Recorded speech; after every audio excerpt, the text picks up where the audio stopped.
Psaume 120.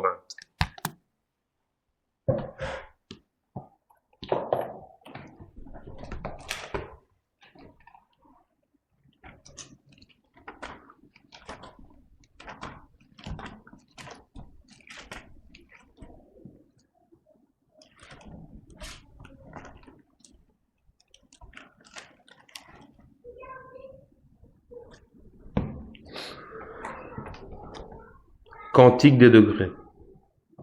Dans ma détresse, c'est à l'Éternel que je crie et il m'exauce. Éternel, délivre mon âme de la lèvre mensongère, de la langue trompeuse. Que te donne, que te rapporte une langue trompeuse, les traits aigus du guerrier avec les chardons ardents du genêt. Malheureux que je suis de séjourner à Mézek, d'habiter parmi les tentes de Kédar. Assez longtemps mon âme a demeuré auprès de ceux qui haïssent la paix. Je suis pour la paix, mais dès que je parle, ils sont pour la guerre. Amen. Amen. Donc là, surtout, ce qui me vient à cœur, c'est le verset 2 et 3. Éternel, délivre mon âme de la lèvre mensongère, de la langue trompeuse, que te donne, que te rapporte une langue trompeuse. Donc on sait que le Seigneur, il n'aime déjà pas le mensonge, mais en plus de ça, on aura beau dire aux gens autour de nous, oui, mais voilà, moi je crois en Dieu, mais quelque part derrière, voilà, les gens ne savent pas, on a peut-être une vie un peu hors du Seigneur, je veux dire comme ça. Mais le Seigneur voit tout, voit à travers les cœurs, sonde les cœurs et les reins, et lui il sait si on est sincère dans nos cœurs, si on ment ou pas, et ça n'apporte rien, surtout pas à Dieu, c'est d'abord à Dieu qu'on doit être vrai, qu'on doit être sincère, et ensuite par rapport aux autres surtout. Mais voilà, c'est pour dire qu'une langue trompeuse, le Seigneur, il n'aime pas ça. Alors soyons sincères, soyons vrais, et aimons le Seigneur de tout notre cœur. Amen. Amen. Amen.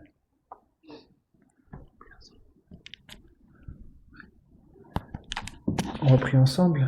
Oui. Seigneur, nous te disons merci déjà, Seigneur, pour ce bout de l'écriture, Seigneur, que tu nous as donné. Tu vois, Seigneur, oh Dieu, nous voulons, Seigneur, être dans la vérité et dire, Seigneur, la vérité, Seigneur, oh Dieu, dans l'amour et la douceur, Seigneur, oh Dieu, c'est ce que tu veux. Aide-nous, Seigneur, oh Dieu, sur le chemin, Seigneur, avec toi. Parle-nous encore, Seigneur, ce soir, Seigneur. Tu vois, je m'attends à toi.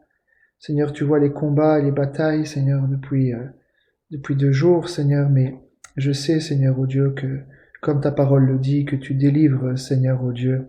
Tu as dit le juste, le malheur atteint souvent le juste, mais tu l'en délivres toujours, Seigneur. Amen. Je m'attends à toi, Seigneur, pour ma part, Seigneur, je ne peux rien faire, Seigneur, sans toi, et je ne veux rien faire, Seigneur, sans toi.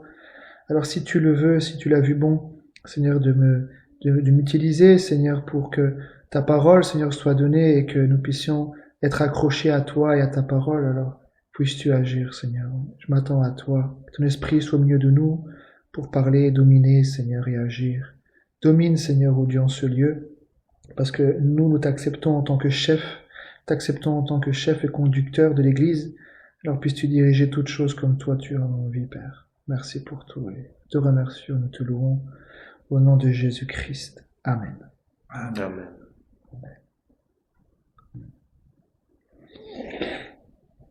Que le Seigneur soit loué déjà pour cette parole que notre frère a lue ici dans le psaume 120. Ici, c'est vrai, c'est une... je crois que c'est le frère l'autre jour qui a eu le même psaume. Peut-être que le Seigneur veut nous pointer quelque chose là. C'est vrai que, comme là, il dit au verset 2, « Éternel, délivre mon âme de la lèvre mensongère, de la langue trompeuse. » Donc là, ici, on voit clairement, dans ce psaume-là, il écrit Cantique des degrés, je ne sais pas si c'est David ou d'autres, en tout cas, ils ont été inspirés par Dieu de dire cela. Ça montre ici que notre âme peut être liée par des lèvres mensongères, puisque là il dit ici, « Éternel, délivre mon âme de la lèvre mensongère, de la langue trompeuse. » Donc on le voit que le mensonge, c'est quelque chose qui lie l'homme, Hein, mais au contraire, la vérité, elle rend libre. Je vais essayer de vous trouver ça ici. Pas dans le livre de Jean. Le livre de Jean ici, je vais essayer de trouver ça.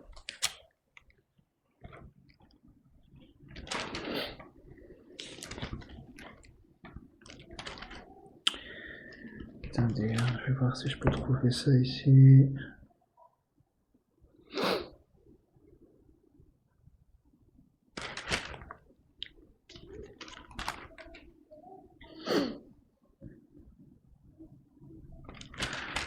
Alors, oui.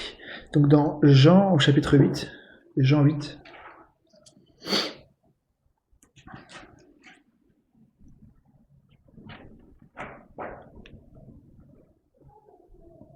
Jean 8, on va déjà monter un peu plus haut ici, verset 23. Jean 8, 23 déjà. Donc c'est Jésus qui parle. Hein. Et il leur dit, vous êtes d'en bas, moi je suis d'en haut. Vous êtes de ce monde, moi je ne suis pas de ce monde. C'est pourquoi je vous ai dit que vous mourrez dans vos péchés, car si vous ne croyez pas ce que je suis, vous mourrez dans vos péchés. Qui es-tu? Lui dirent-ils. Jésus leur répondit, ce que je vous dis dès le commencement. J'ai beaucoup de choses à dire de vous et à juger en vous, mais celui qui m'a envoyé est vrai.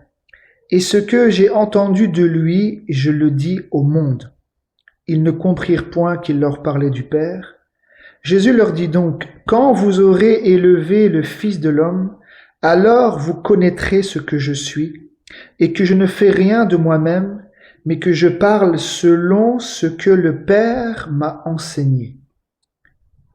Celui qui m'a envoyé est avec moi, et il ne m'a pas laissé seul, parce que je fais toujours ce qui lui est agréable.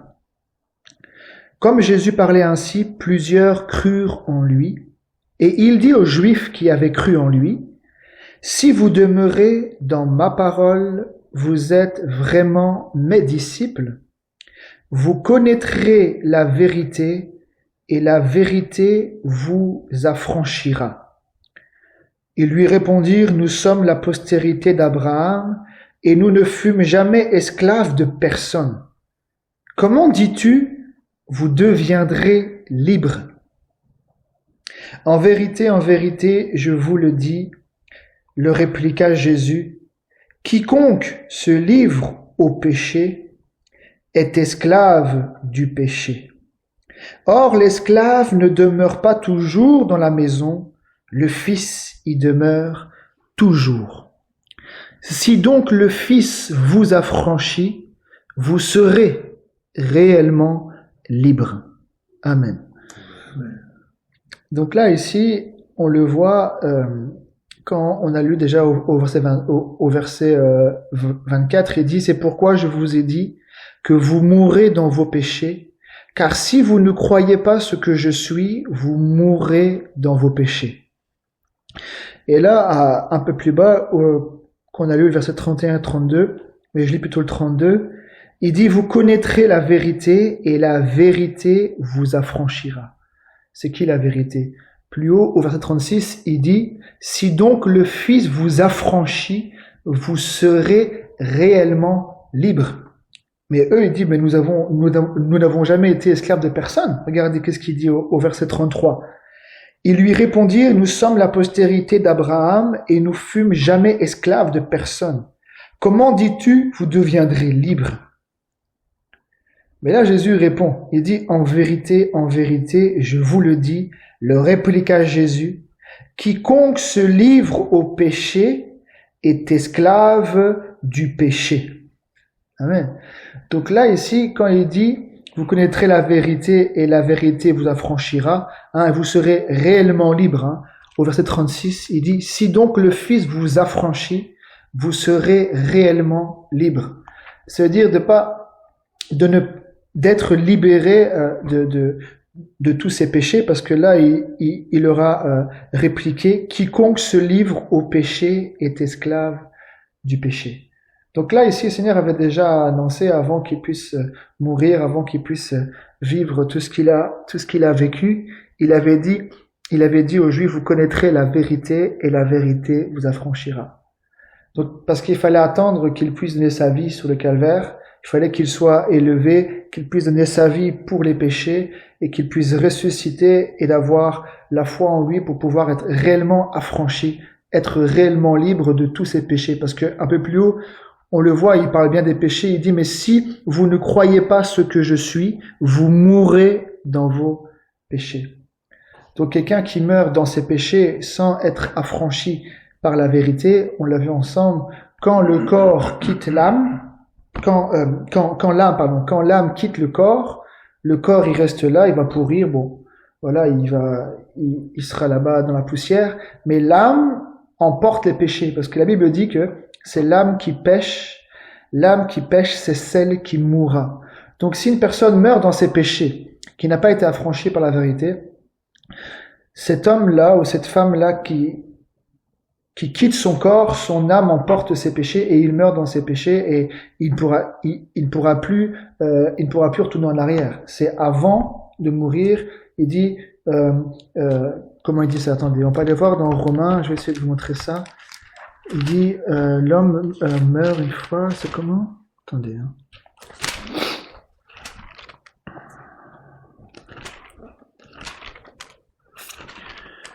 Attendez, c'est après quoi? Attendez, il faut que je trouve ça, c'est dans Romains. Attendez, il dit, il a été donné aux hommes. Attendez, ici.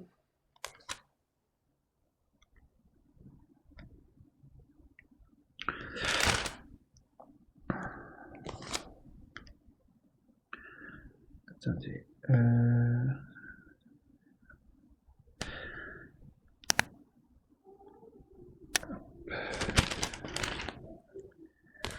je vais passer au... Mais il dit que l'homme meurt une fois, après quoi vient le jugement, quelque chose comme ça. Mais là, je l'ai pas. C'est pas grave. Le Seigneur montrera si c'est sa volonté. Donc voilà, c'est avant de mourir qu'un homme doit être affranchi du péché, parce que si une personne meurt dans ses péchés, il ne pourra pas. C'est pas dans Romains 8 vers le verset 10 comme ça? Non, c'est pas ça. Pas ça? Non, il dit, il est réservé à l'homme. Attendez, je vais voir si je peux trouver ça. Donc là, il n'y a pas, mais on va aller dans Jean chapitre 18.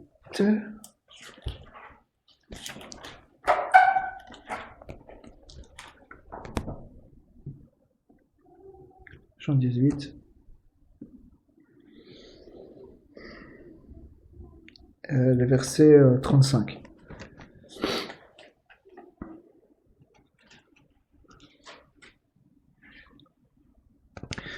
Pilate répondit, moi, suis-je juif? Ta nation et les principaux sacrificateurs t'ont livré à moi. Qu'as-tu fait? Mon royaume n'est pas de ce monde, répondit Jésus. Si mon royaume était de ce monde, mes serviteurs auraient combattu pour moi, afin que je ne sois pas livré aux Juifs. Mais maintenant, mon royaume n'est point d'ici-bas. Pilate lui dit, tu es donc roi? Jésus répondit, tu le dis, je suis roi. Je suis né, je suis roi, mais il dit je suis né. Je suis né et je suis venu dans le monde pour rendre témoignage à la vérité. Quiconque est de la vérité, écoute ma voix. Pilate lui dit, qu'est-ce que la vérité? Donc là, Jésus dit, je suis né et je suis venu dans le monde pour rendre témoignage à la vérité. Quiconque est de la vérité, écoute ma voix. Pilate lui dit, qu'est-ce que la vérité? Certainement qu'en tant que Romain, en tant que gouverneur romain, les Romains n'avaient pas une vérité. ils avaient plusieurs vérités, hein, avec tous les philosophes, toutes les personnes déjà, autant des Grecs, mais certainement aussi autant des Romains, autant de l'Empire romain, ils ne croyaient pas à un seul Dieu. Ils ne croyaient pas à un absolu, un définitif.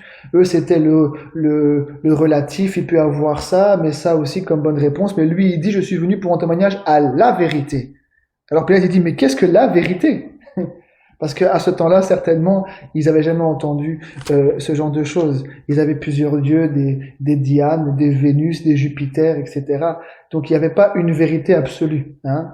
L'autre venait avec une philosophie, il disait tu peux voir les choses comme ça, mais aussi comme cela, aussi comme cela. Et chacun a sa façon de voir les choses. Mais lui, il vient avec le définitif, avec l'absolu. Ce qu'on dit la vérité, c'est quelque chose qui ne peut pas bouger. Si on dit la vérité, c'est-à-dire que personne ne peut la révoquer, personne ne peut la contredire. La vérité, c'est la vérité. On ne peut pas contredire ça. Donc lui, il vient avec l'absolu, et puis là, tu dis, mais qu'est-ce que la vérité? On va continuer. Hein.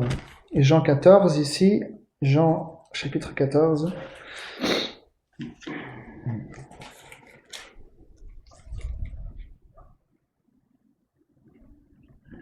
Jean 14. Et le verset premier. Donc bien sûr, c'est Jésus qui parle à ses disciples, hein, mais je crois que pour tout disciple aujourd'hui qui est devenu disciple en Christ, cette parole aussi lui est adressée, parce que le Seigneur il parle à ses disciples encore aujourd'hui. Il dit que votre cœur ne se trouble point. Croyez en Dieu et croyez en moi. Vous voyez, avec le Seigneur Jésus, c'est toujours de ne pas être inquiet. À chaque fois que lui parle, c'est toujours que la paix soit avec vous, que votre cœur ne se trouble point, ne vous inquiétez pas du lendemain. Hein. Le Seigneur, il veut que nous puissions être des hommes et des femmes tranquilles et paisibles, pas qui y ait agités, troublés, angoissés, mais qui puissent être fondés dans la foi. Puisqu'il dit, croyez en Dieu et croyez en moi. Il y a plusieurs demeures dans la maison de mon Père. Si cela n'était pas, je vous l'aurais dit. Je vais vous préparer une place. Et lorsque je m'en serai allé et que je vous aurai préparé une place, je reviendrai. Et je vous prendrai avec moi, afin que là où je suis, vous y soyez aussi. Amen. Donc ça, c'est une des promesses que le Seigneur a faites avant de partir, mais c'est une promesse qui est pour nous aussi aujourd'hui, Église. Le Seigneur est parti. Il dit qu'il y a plusieurs demeures dans la maison de son Père. Il dit, je vais vous préparer une place. Et lorsque je m'en serai allé et que je vous aurai préparé une place, je reviendrai. Donc là, on parle du retour du Seigneur pour son Église. Et je reviendrai et je vous prendrai avec moi afin que là où je suis, vous y soyez aussi. Vous savez où je vais et vous en savez le chemin. Thomas lui dit, Seigneur, nous ne savons où tu vas. Comment pouvons-nous en savoir le chemin? Jésus lui dit, je suis le chemin, la vérité et la vie. Nul ne vient au Père que par moi. Amen. Donc là, le Seigneur, il a été clair avec Thomas. Thomas lui dit, mais nous ne savons pas le chemin. Comment pouvons-nous en savoir le chemin? Jésus lui dit, je suis le chemin, la vérité et la vie. Quand il dit la vie, bien sûr, c'est la vie éternelle, parce que la vie éternelle est auprès de Dieu et elle se retrouve dans son Fils. C'est dans le sang qui est la vie, c'est dans son Fils, Jésus-Christ, qu'est la vie éternelle. Donc là, ici, il dit, je suis le chemin, la vérité et la vie. Mais Jésus, c'est qui? D'après les Saintes Écritures, c'est qui? C'est la parole de Dieu, c'est Dieu lui-même venu en chair, c'est la parole de Dieu, la parole c'est Dieu. La parole de Dieu venue en chair.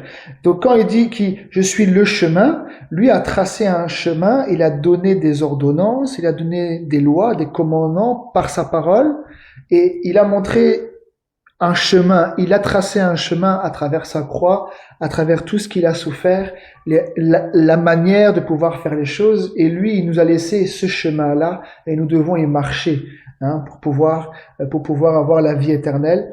Et il dit, je suis aussi la vérité. Donc quand Pilate a demandé qu'est-ce que la vérité, lui il n'a pas répondu, mais c'est lui la vérité, parce qu'il est la parole de Dieu. Seule la parole de Dieu est la vérité. C'est ce que Jésus a dit, sanctifie-les par ta vérité, ta parole est la vérité. Donc ici on le voit que le Seigneur c'est lui le centre de tout, il est le chemin. Donc si on voit dans les Saintes Écritures la voie que le Seigneur a tracée, c'est par rapport à cette voie que nous devons nous regarder. C'est par rapport à ce que lui montre comme exemple à travers sa vie, mais aussi à travers les apôtres, parce que les apôtres ont été sur ce chemin-là, comme Paul pouvait dire, soyez mes imitateurs, comme moi je le suis de Christ. Donc lui a suivi le modèle du Seigneur, de suivre le chemin de la croix, de tout ce qu'il a traversé, et il montre, aujourd'hui nous avons un modèle, et c'est ce modèle-là qui est dans les Saintes Écritures que nous devons suivre. Ce n'est pas voir tel homme ou tel homme de Dieu ou n'importe quel serviteur, de voir sa vie. Il faut que sa vie soit conforme à la parole de Dieu. Alors nous suivons la parole du Seigneur, parce qu'aucun homme par lui-même est un modèle. Si lui est un modèle en Christ, il montre le modèle de l'Écriture que lui-même a suivi. Je sais pas si on comprend. Donc Jésus lui dit, je suis le chemin, la vérité et la vie. Nul ne vient au Père que par moi. Vous avez vu, donc ici on voit à travers les Saintes Écritures qu'il y a un chemin, mais c'est un chemin, comment on peut dire ça, un chemin exclusif. Ça veut dire que là le Seigneur montre à travers les Saintes Écritures que, ici il dit, nul ne vient au Père que par moi. Donc, personne ne peut rentrer en communion avec le Seigneur, avec l'Esprit, quand il dit avec le Père, c'est l'Esprit. Nul ne vient au Père que par moi. Ça veut dire que le Seigneur, il fait comprendre qu'il n'y a qu'un seul chemin, c'est lui. Il n'y a qu'un seul moyen pour pouvoir être réconcilié avec Dieu, c'est par lui. C'est ça qu'il dit, nul ne vient au Père que par moi. Donc personne par lui-même peut s'approcher de Dieu. Il faut qu'il passe par la porte, il faut qu'il passe par le Seigneur Jésus-Christ. Et quand il est réconcilié avec Dieu par la mort de son Fils, alors la porte lui est ouverte, alors il peut être... Alors comme le Seigneur a frayé un chemin par son sang, c'est ce que la Bible dit, regardez. Je vais d'abord continuer parce que sinon je vais me perdre ici. Dans Jean 14, ici, je continue au verset 7. Il dit, « Si vous me connaissiez, vous connaîtriez aussi mon Père. Et dès maintenant, vous le connaissez et vous l'avez vu. » Vous avez vu ? Verset 7, je relis. « Si vous me connaissiez, vous connaîtriez aussi mon Père. Et dès maintenant, donc là il parle aux disciples, et dès maintenant vous le connaissez et vous l'avez vu. » Philippe lui dit, « Seigneur, montre-nous le Père, et cela nous suffit. » Jésus lui dit, « Il y a si longtemps que je suis avec vous, et tu ne m'as pas connu, Philippe. Celui qui m'a vu a vu le Père. » Donc là, il est en train de déclarer devant tout le monde que le Père qui était invisible, il est devant vous, visible. C'est lui l'image du Dieu invisible. Il est l'image, c'est Dieu venu en chair. Il dit, mais le Père, c'est moi. C'est ça qu'il dit ici. Il dit, regardez, ici il dit, il y a si longtemps que je suis avec vous et tu ne m'as pas connu, Philippe. Celui qui m'a vu a vu le Père. Comment dis-tu, montre-nous le Père? Ne crois-tu pas que je suis dans le Père et que le Père est en moi? Les paroles que je vous ai dites, je ne les dis pas de moi-même. Et le Père qui demeure en moi, c'est lui qui fait les œuvres. Croyez-moi, je suis dans le Père et le Père est en moi. Sinon, croyez du moins à cause de ses œuvres. En vérité, je vous le dis, celui qui croit en moi fera aussi les œuvres que je fais, et il en fera de plus grandes, parce que je m'en vais au Père. Donc là, il dit, il en fera de plus grandes, parce qu'il allait aussi renvoyer le Saint-Esprit. C'est par rapport à ça aussi, parce qu'il dit que c'est pas lui, mais c'est le Père qui est en lui. Et on va le voir, bon là ici, il n'est pas dit clairement, mais ailleurs, il dit, moi et le Père, nous sommes un. La Bible ne dit pas que le Fils, il était à côté du Père. Non, il sort, il vient de Dieu. C'est la parole qui est sortie de la bouche de Dieu qui s'est faite chair. C'était pas une autre personne à côté de lui qui est venue. C'est lui-même, le Seigneur qui s'est manifesté dans un corps. Ici, il dit en vérité, je vous le dis, celui qui croit en moi, donc ça c'est bon. Et puis il dit, au verset 13, et tout ce que vous demanderez en mon nom, je le ferai, afin que le Père soit glorifié dans le Fils. Si vous demandez quelque chose en mon nom, je le ferai. Si vous m'aimez, gardez mes commandements. Et moi, je prierai le Père, et il vous donnera un autre consolateur. Vous avez vu, ça paraît un peu contradictoire, parce que dans Jean 15 ou 16, il dit, lorsque je m'en serai allé, je vous l'enverrai. Mais comme lui et le Père sont un, c'est pas deux personnes, c'est lui-même. Donc là, quand il dit « Et moi je prierai le Père, et il vous donnera un autre consolateur, afin qu'il demeure éternellement avec vous. » Vous avez vu? Et il vous donnera un autre consolateur, afin qu'il demeure éternellement avec vous. Et il dit « L'esprit de vérité que le monde ne peut recevoir. » C'est clair. Là, il dit bien l'esprit de vérité ou le Saint-Esprit ou l'Esprit de Dieu. Hein? C'est la même chose. Ici, il dit l'esprit de vérité que le monde ne peut recevoir. Donc, le monde dans sa condition actuelle, je parle des personnes qui ne sont pas encore en Christ, mais le monde dans la condition actuelle, tous ceux qui sont en dehors de Christ, qui ne sont pas encore pardonnés de leurs péchés, ils ne peuvent pas recevoir le Saint-Esprit. Ce n'est pas possible. C'est ce qu'il veut dire. L'esprit de vérité que le monde ne peut recevoir. L'esprit de vérité, le monde ne peut pas le recevoir. Qu'est-ce qu'il dit ici? Regardez. Parce qu'il ne le voit point. Donc là, on parle bien de l'esprit. Hein. Personne n'a jamais vu Dieu. Qui a vu Dieu? Là où il est, de sa demeure sainte, là-bas, dans une lumière inaccessible, personne n'a vu Dieu. Mais là, ici, il parle que l'esprit de vérité, il parle de voir. Quand même. Regardez qu'est-ce qu'il dit ici. L'esprit de vérité que le monde ne peut recevoir. Donc c'est clair, le monde ne peut pas recevoir le Saint-Esprit comme ça. Il dit parce qu'il ne le voit point et ne le connaît point. Il dit quoi? Mais vous, donc là il parle aux disciples, hein, mais vous le connaissez. Donc l'esprit de vérité, hein, car il demeure avec vous. Donc là, il parlait quand il était sous la terre. Il n'était pas encore en eux, mais il était avec eux. Parce que l'Esprit était en Christ. Et comme il marchait avec eux, le Seigneur était avec eux. Mais il dit bien, regardez qu'est-ce qu'il dit. Car il demeure avec vous. Il dit, mais vous le connaissez. Le monde ne connaît pas, ne le voit point. Mais vous le connaissez. Car il demeure avec vous et il sera en vous. Donc là, il parle quand l'Esprit reviendra. Hein? Avec le jour de la Pentecôte, d'abord il devait monter et de pouvoir envoyer l'Esprit. Alors là, maintenant, l'Esprit sera en vous. C'est ça qu'il parle ici. Mais là, il dit bien, car il demeure avec vous et il sera en vous. Je ne vous laisserai pas orphelin, je viendrai à vous. Encore un peu de temps et le monde ne me verra plus. Vous voyez, donc là, il annonce qu'il va partir.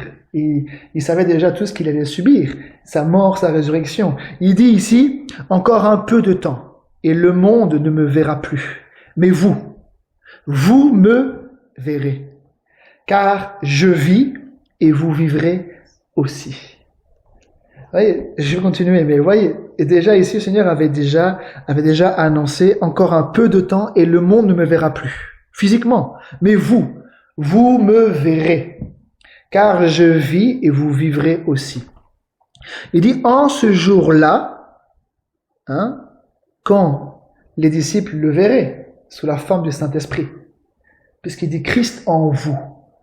Il avait dit Christ avec vous, Christ en vous, l'espérance de la gloire. Donc Christ, ou l'Esprit de Dieu, c'est la même chose, c'est toujours le Seigneur, mais sous la forme de l'Esprit qui revient. Le Fils est venu, l'Esprit était en lui, mais il est parti, il renvoie l'Esprit. Parce que Christ en vous, s'il doit venir physiquement, je ne sais pas comment il va faire pour rentrer en vous physiquement, c'est pas possible. Donc quand on dit Christ en vous, il parle de l'esprit. Hein? Ici, il dit, en ce jour-là, donc là, il parlerait quand l'esprit reviendrait, hein, donc le jour de Pentecôte, hein, et pour la suite. En ce jour-là, vous connaîtrez que je suis en mon Père, que vous êtes en moi et que je suis en vous. Celui qui a mes commandements et qui les garde, c'est celui qui m'aime. Et celui qui m'aime sera aimé de mon Père.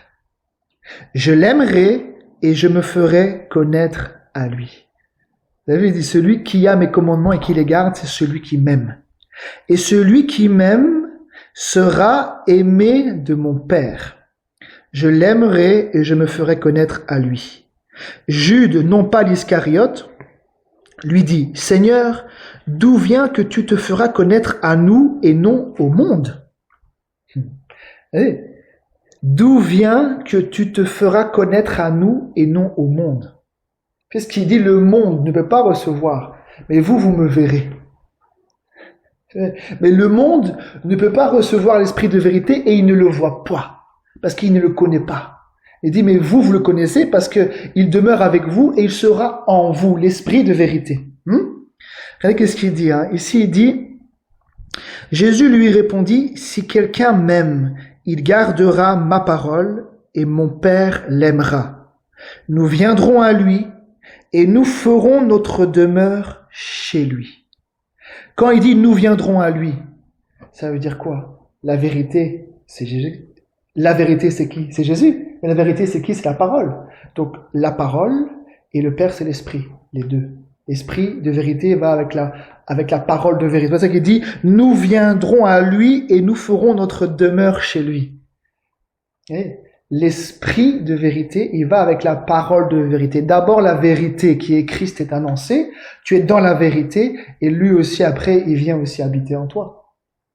Nous viendrons à lui et nous ferons notre demeure chez lui.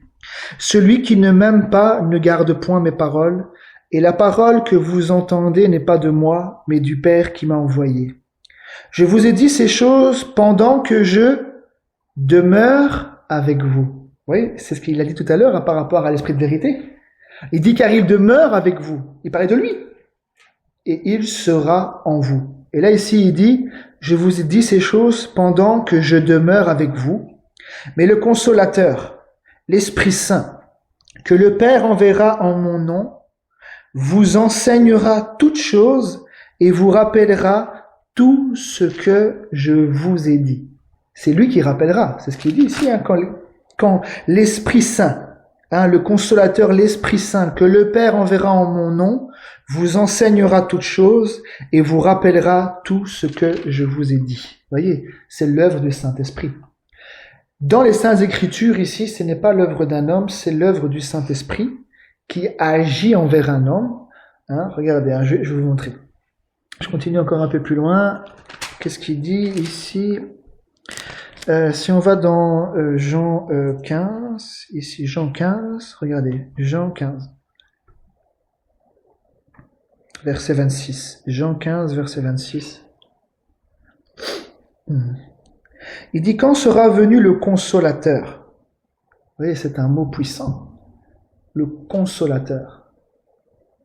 C'est celui qui console. Mais le Saint-Esprit, c'est pas seulement un consolateur, c'est aussi un avocat. C'est-à-dire que quand tu tombes dans un travers, le Seigneur va te convaincre du péché, mais il sera aussi ton avocat. Il sera aussi ton avocat pour pouvoir te délivrer et pouvoir te défendre. C'est aussi un avocat. Le Saint-Esprit, c'est un avocat, c'est un conducteur, c'est un guide, c'est un enseignant, un consolateur. Alors, quand on a le Saint-Esprit, vraiment, on voit que c'est Dieu qui est en mouvement, bien sûr par la foi. Mais ce n'est pas toi qui fais. C'est lui qui fait avec toi. Puisque tout à l'heure, il dit, c'est pas moi qui fais les œuvres, mais c'est mon Père. C'est-à-dire que quand une personne est inspirée par le Saint-Esprit, pouvoir prier pour les malades, à pouvoir chasser les démons, à pouvoir faire quelque chose, ce n'est pas l'homme, mais c'est le Père. C'est l'Esprit de Dieu qui est dans cet homme qui fait les œuvres. Lui n'est rien. C'est l'Esprit. C'est comme Jésus, à un moment, il chasse les démons. Et à un moment, c'est les pharisiens ou les religieux de l'époque là qui dit il chasse les démons par Belzébul. Il dit, mais si Satan chasse Satan, son royaume est divisé contre lui-même, quelque chose comme ça.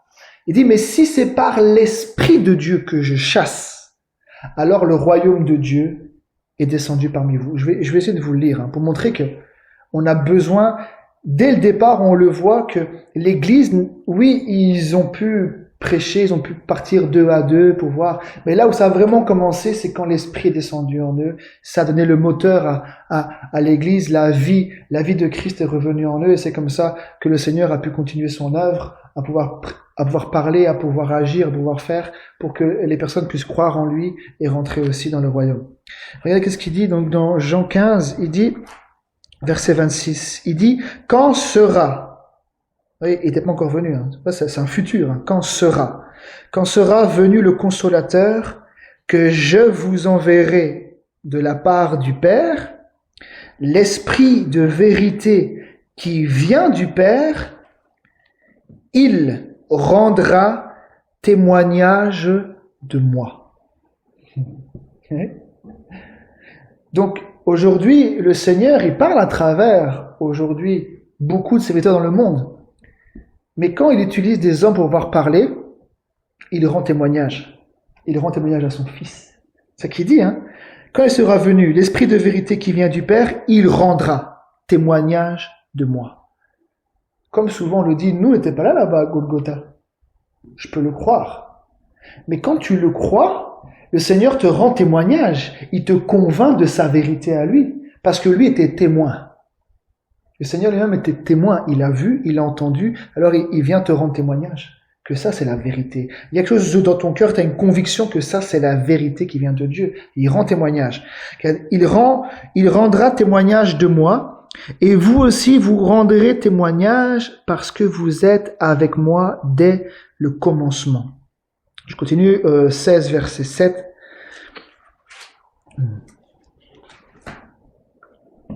Il dit, cependant, je vous dis la vérité. Il vous est avantageux que je m'en aille, car si je ne m'en vais pas, le Consolateur ne viendra pas vers vous. Mais si je m'en vais, je vous l'enverrai. Vous voyez? Donc on voit que c'est en relation avec les autres écritures, comme Jean-Baptiste pouvait dire de la part du Seigneur, moi je vous baptise d'eau pour vous amener à la repentance. Et il y en a au milieu de vous que vous ne connaissez pas. Donc je ne suis pas digne de délier la courroie de ses souliers. Et quand lui viendra, lui, il vous baptisera du Saint-Esprit. Il faut que je m'en aille. Et lorsque je m'en serai allé, je vous l'enverrai. Donc c'est lui qui envoie le Saint-Esprit. Ça veut dire que toute l'œuvre du salut, que ce soit le pardon des péchés, et aussi jusqu'au Saint-Esprit, pour avoir le Saint-Esprit, tout ça dépend d'une personne centrale de l'Évangile. Ça dépend pas d'un ministère ou d'un autre. Ça dépend de la foi dans ce Seigneur Jésus-Christ d'après la vérité.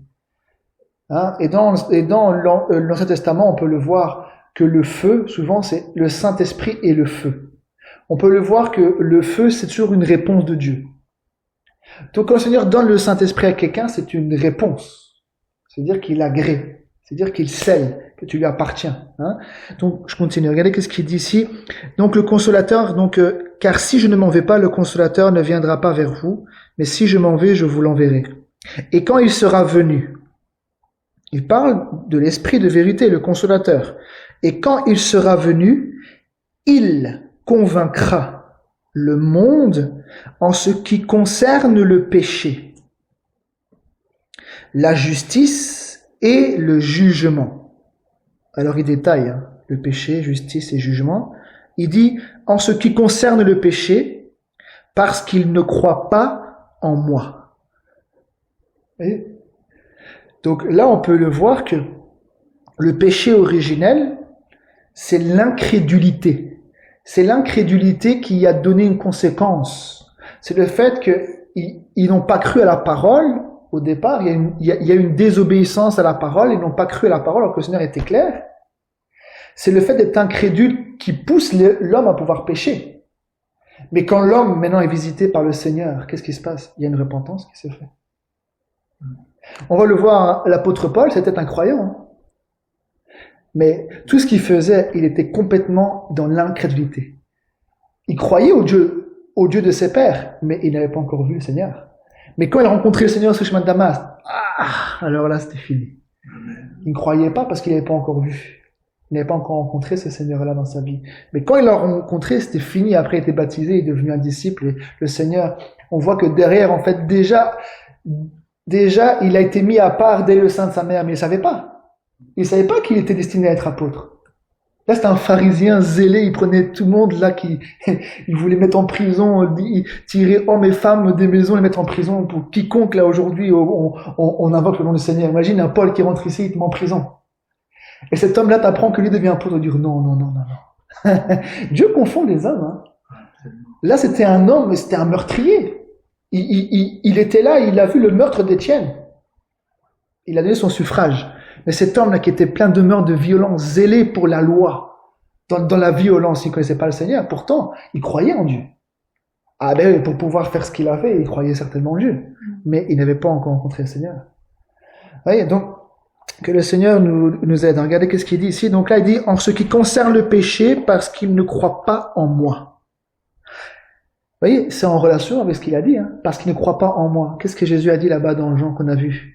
Si vous ne croyez pas ce que je suis, vous mourrez dans vos péchés. Hein? Il dit parce qu'il ne croit pas en moi, la justice parce que je vais au Père et que vous ne me verrez plus. Donc quand on parle de la justice, hein, le Seigneur, il est ressuscité pour notre justification. Il fallait qu'il monte, pas seulement être cloué à la croix, mourir pour nos péchés, mais il fallait aussi qu'il ressuscite par la puissance de Dieu, hein, pour qu'il puisse nous justifier. Hein? Il est ressuscité pour notre justification. Hein, mais il est mort pour nos offenses. Vous voyez? Donc ici il dit, la justice parce que je vais au Père et que vous ne me verrez plus. Le jugement parce que le prince de ce monde est jugé. Amen. Regardez ici. Jean 16, juste après, Jean 16. Jean 16. Regardez, qu'est-ce qu'il dit là, verset 16. Jean 16, 16. Encore un peu de temps, et vous ne me verrez plus. Et puis, encore un peu de temps, et vous me verrez, parce que je vais au Père. Là-dessus, quelques-uns de ses disciples dirent entre eux, que signifie ce qu'il nous dit? Encore un peu de temps, et vous ne me verrez plus. Et puis encore un peu de temps, et vous me verrez. Et parce que je vais au Père. Oui, vous comprenez rien. Il disait donc, que signifie ce qu'il dit? Encore un peu de temps. Nous ne savons de quoi il parle. Jésus, sachant qu'il voulait l'interroger, Jésus, sachant qu'il voulait l'interroger, il n'avait pas encore parlé, mais il savait. Parce que le Seigneur connaissait les pensées. Hein? S'il dit, Jésus, sachant qu'il voulait l'interroger, leur dit, vous vous questionnez les uns les autres. Vous savez, c'est ça, c'est une révélation. Qu'aujourd'hui, il peut y avoir des personnes qui ont des dons de révélation. Dis, mais ce que tu as dans ton esprit, tu penses à ceci et cela. Sache que Dieu t'entend. Et ce que tu as dans ton cœur, le Seigneur te l'accorde. C'est ça qui s'est passé là. Qu'est-ce qu'il dit? Jésus, sachant qu'il voulait l'interroger, leur dit, vous vous questionnez les uns les autres sur ce que j'ai dit. Encore un peu de temps et vous ne me verrez plus. Et puis encore un peu de temps et vous me verrez. En vérité, je vous le dis, vous pleurerez et vous vous lamenterez et le monde se réjouira. Vous serez dans la tristesse, mais votre tristesse se changera en joie. La femme, lorsqu'elle enfante, éprouve de la tristesse parce que son heure est venue, mais lorsqu'elle a donné le jour à l'enfant, elle ne se souvient plus de la souffrance, à cause de la joie qu'elle a de ce qu'un homme est né dans le monde. Vous donc aussi, vous êtes maintenant dans la tristesse, mais je vous reverrai, et votre cœur se réjouira, et nul ne vous ravira votre joie. Il dit, en ce jour-là, vous ne m'interrogerez plus sur rien. En vérité, je vous le dis, ce que vous demanderez au Père, il vous le donnera en mon nom. Jusqu'à présent, vous n'avez rien demandé en mon nom. Demandez et vous recevrez afin que votre joie soit parfaite. Là, il écrit ça, mais dans d'autres évangiles, il dit, mais quel est le père si son enfant lui demande ceci ou cela, du pain? Est-ce qu'il va donner du poison ou une pierre à son enfant s'il lui demande à manger? Il dit, à combien plus forte raison votre Père Céleste donnera-t-il le Saint-Esprit à celui qui le lui demande? Qu'est-ce qu'il dit, hein? Verset 24, je relis. Jusqu'à présent, vous n'avez rien demandé en mon nom. Demandez et vous recevrez afin que votre joie soit parfaite. Je vous ai dit ces choses en parabole. L'heure vient où je ne vous parlerai plus en parabole, mais où je vous parlerai ouvertement du Père. En ce jour, vous demanderez en mon nom, et je ne vous dis pas que je prierai le Père pour vous. Car le Père lui-même vous aime, parce que vous m'avez aimé, et que vous avez cru que je suis sorti de Dieu. Il n'était pas à côté de Dieu. Le Fils n'est pas né depuis toute éternité. Ça, c'est le dogme de la Trinité. Vous pourrez aller voir le concile de Nicée-Constantinople. C'est un texte de foi rédigé pour maintenant tous les catholiques et maintenant aussi tous les protestants. C'est la base de la foi dite chrétienne. Et dans ce texte, ils disent que le Fils est né avant tous les siècles. Donc, il était auprès du Père déjà de toute éternité. Donc, il y a 3 personnes éternelles. Il n'y a pas de 3 personnes éternelles. Il n'y en a qu'une. Et là, ici, il dit que vous avez cru que je suis sorti de Dieu. Pas à côté de Dieu. Je suis sorti de Dieu. Mais tout ce qui sort de Dieu, la parole qui sort de Dieu, c'est quoi? C'est Dieu. Au commencement était la parole était avec Dieu et la parole était Dieu. Tout ce qui sort de Dieu, c'est Dieu. Amen. C'est ça que si nous recevons sa parole, pour ça que la Bible dit vous êtes appelés des dieux, parce que la parole est adressée et nous la recevons. Nous ne sommes pas Dieu. Nous ne sommes pas sortis. Mais la parole qui sort, qui nous engendre, cette semence-là qui est la parole de Dieu, lorsque nous l'entendons, la vérité, elle nous engendre par la puissance de Dieu. Et ça fait de nous des enfants, des fils et des filles de Dieu. Donc là, ici, il dit, au verset 28, il dit, « Je suis sorti du Père et je suis venu dans le monde. Maintenant, je quitte le monde et je vais au Père. » Ses disciples lui dirent, « Voici maintenant, tu parles ouvertement et tu n'emploies aucune parabole. Maintenant, nous savons que tu sais toutes choses et que tu n'as pas besoin que quelqu'un t'interroge. C'est pourquoi nous croyons que tu es sorti de Dieu. » Amen. Et je vais continuer. Si on peut aller dans Actes, regardez pour vous montrer dans Actes...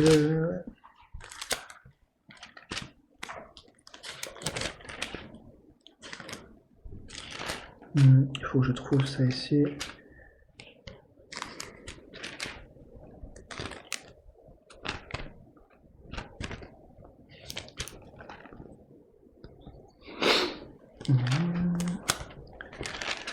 Donc dans Actes, c'est ici, Actes chapitre 9.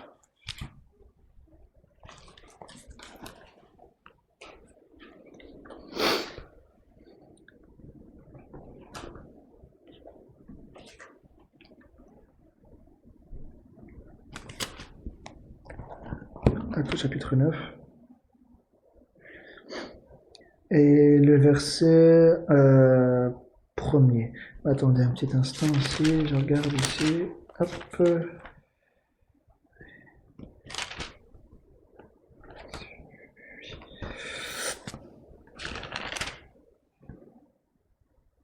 Okay.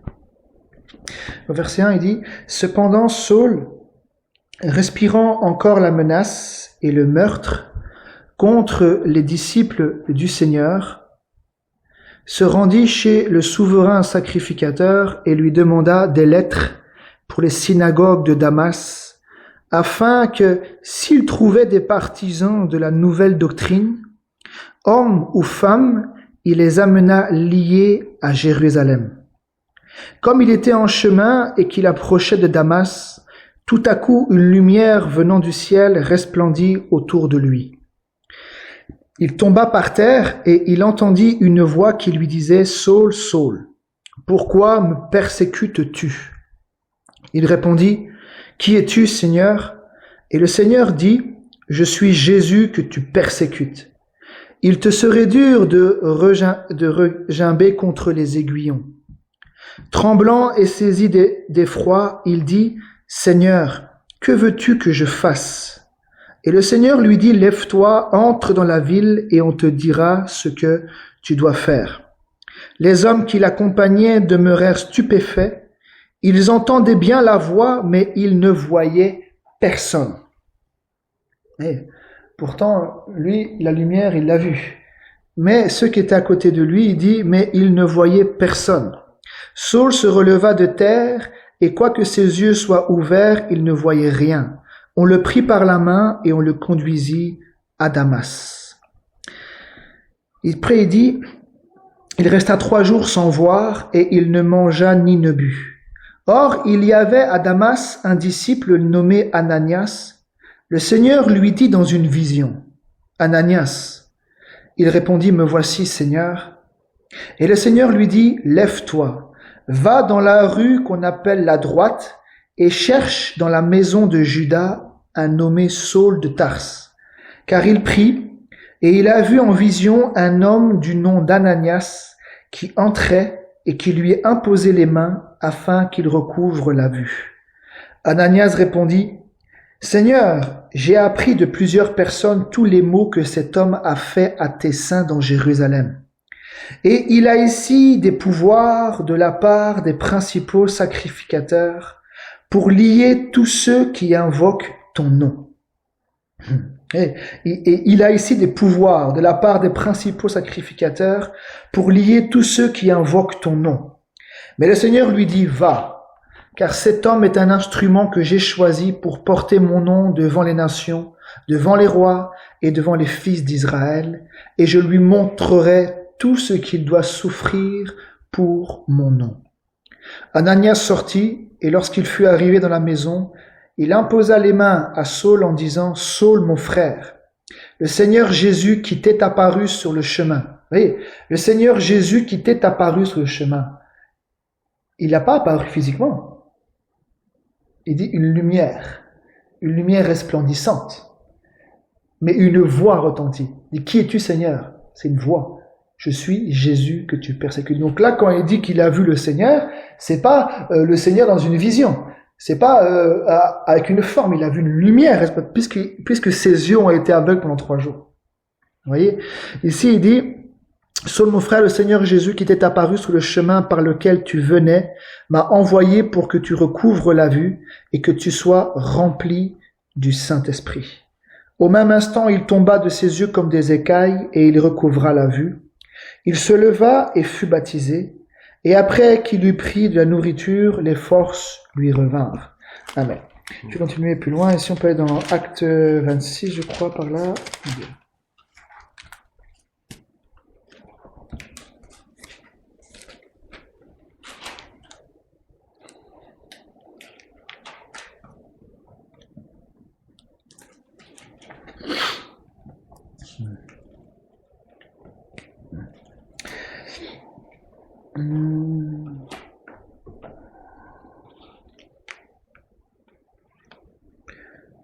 Verset 8. Acte 26, verset 8. Ici, il dit quoi? Vous semble-t-il incroyable que Dieu ressuscite les morts? Pour moi, j'avais cru devoir agir vigoureusement. Vous voyez, pour moi, c'est Paul qui parle. J'avais cru devoir agir vigoureusement contre le nom de Jésus de Nazareth. Donc, il pensait servir Dieu. Parce qu'il dit, j'avais cru devoir agir vigoureusement contre le nom de Jésus-Christ de Nazareth, parce que il pensait que ça allait contre la loi de Moïse, contre le Saint-Temple, etc. Donc, lui pensait agir pour le Seigneur, attention. Hein. Mais le Seigneur qu'il a rencontré sur le chemin de Damas, il dit, « Qui es-tu, Seigneur ? Je suis Jésus. » Ah, que tu persécutes. Pourquoi il persécutait Jésus? Parce qu'il persécutait ceux qui avaient son nom. Donc, en persécutant les saints, c'est Jésus qui persécutait derrière. Voyez? Donc là, ici, il dit, J'avais cru devoir agir vigoureusement contre le nom de Jésus de Nazareth. C'est ce que j'ai fait à Jérusalem. J'ai jeté en prison plusieurs des saints, ayant reçu ce pouvoir des principaux sacrificateurs, et quand on les mettait à mort, je joignais mon suffrage à celui des autres. Je les ai souvent châtiés dans toutes les synagogues, et je les forçais à blasphémer. Dans mes excès de fureur contre eux, je les persécutais même jusque dans les villes étrangères. Oh, quel zèle! Mais c'était un zèle excessif. C'était de la fureur. Vous voyez? Il dit ici, il dit, je les persécutais même jusque dans les villes étrangères. C'est dans ce but que je me rendis à Damas, avec l'autorisation et la permission des principaux sacrificateurs. Vers le milieu du jour, ô roi, je vis en chemin resplendir autour de moi et de mes compagnons une lumière venant du ciel et dont l'éclat surpassait celui du soleil. Vous voyez, il n'a pas dit qu'il a vu le Seigneur Jésus, qu'il lui est apparu. Pourtant, là, Ananias, il dit, le Seigneur Jésus qui t'est apparu. Mais cette lumière resplendissante, dont l'éclat surpassait celui du soleil, cette lumière-là, Israël l'a vue dans le temps ancien, la colonne de feu. Cette lumière-là resplendissante, lui, il l'a rencontré, mais il n'a pas vu Jésus physiquement. Alors que Étienne, par contre, avant de mourir, il a vu le ciel s'ouvrir, il dit, je vois Jésus debout à la droite de Dieu. Il a vu le Seigneur. Mais là, c'est une lumière resplendissante qui est venue sur Paul. Ici, il dit, donc verset 14, « Nous tombâmes tous par terre et j'entendis une voix qui me disait en langue hébraïque. » Vous avez vu? Donc ça, c'est aussi une instruction. Le Seigneur a parlé à Paul en hébreu. Mais si aujourd'hui, le Seigneur doit me parler à moi dans une vision, il ne va pas parler dans une langue étrangère. Il va me parler dans ma langue à moi. Voyez, et ça, c'est un peu, un jour on peut en parler, il y a des doctrines qui tournent un peu partout. Maintenant, il faut baptiser en Yahshua Mashiach, parce que c'est le nom que le Seigneur s'est révélé en hébreu. Mais le Seigneur, il parle toutes les langues. Donc quand il s'adresse à moi, il va pas parler en hébreu, il va parler en français.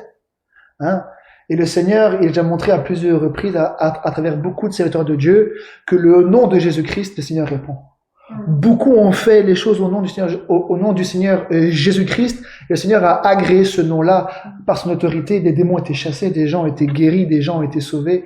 Donc, bon, un jour on pourra, si le Seigneur le permet. Regardez ici. Ici, il dit, donc nous tombâmes tous par terre et j'entendis une voix qui me disait en langue hébraïque, Saul, Saul, pourquoi me persécutes-tu? Il te serait dur de reguimber contre les aiguillons. Je répondis, qui es-tu, Seigneur? Et le Seigneur dit, je suis Jésus que tu persécutes. Mais lève-toi et tiens-toi sur tes pieds, car je te suis apparu pour t'établir ministre et témoin des choses que tu as vues et de celles pour lesquelles je t'apparaîtrai. Je t'ai choisi du milieu de ce peuple et du milieu des païens vers qui je t'envoie, afin que tu leur ouvres les yeux, pour qu'ils passent des ténèbres à la lumière et de la puissance de Satan à Dieu, pour qu'ils reçoivent par la foi en moi le pardon des péchés et l'héritage avec les sanctifiés. En conséquence, roi Agrippa, je n'ai point résisté à la vision céleste, à ceux de Damas d'abord, puis à Jérusalem, dans toute la Judée, et chez les païens, j'ai prêché la repentance et la conversion à Dieu, avec la pratique d'œuvres dignes de la repentance. Amen. Donc là, on le voit ici, ce que Paul a pu vivre, mais j'aimerais vous montrer ici... Oui. On peut aller dans Galates. Attendez, ici, Galates, oui. Galates au chapitre 1.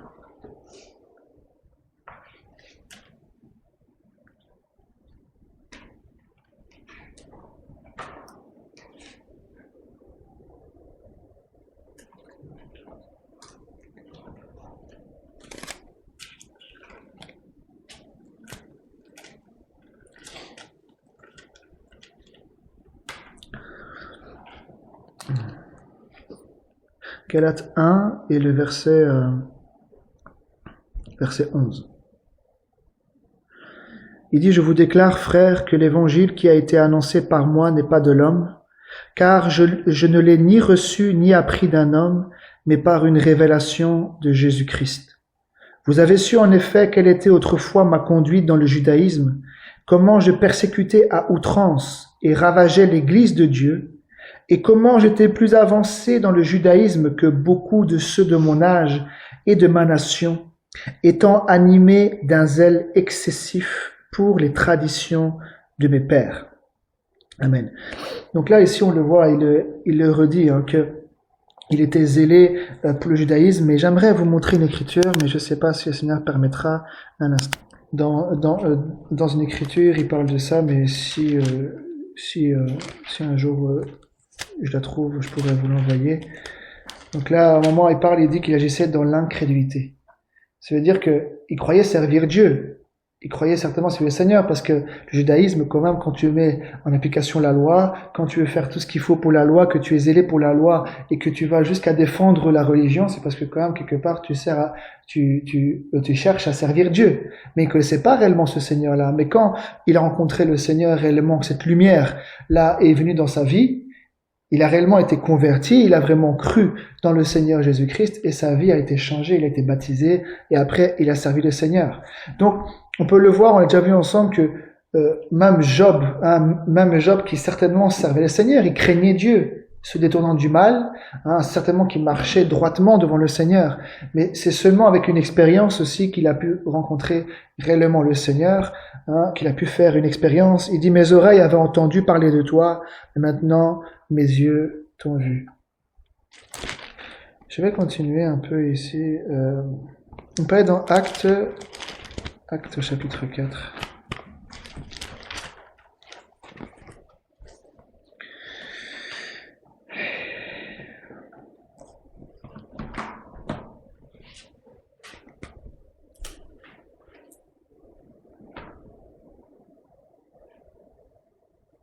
Actes chapitre 4.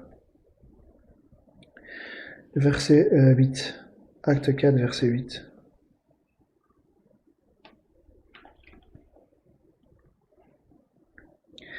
Il dit, « Alors Pierre, rempli du Saint-Esprit, leur dit, « Chef du peuple et ancien d'Israël, puisque nous sommes interrogés aujourd'hui sur un bienfait accordé à un homme malade, afin que nous disions comment il a été guéri, sachez-le tous et que tout le peuple d'Israël le sache, c'est par le nom de Jésus-Christ de Nazareth que vous avez crucifié et que Dieu a ressuscité des morts.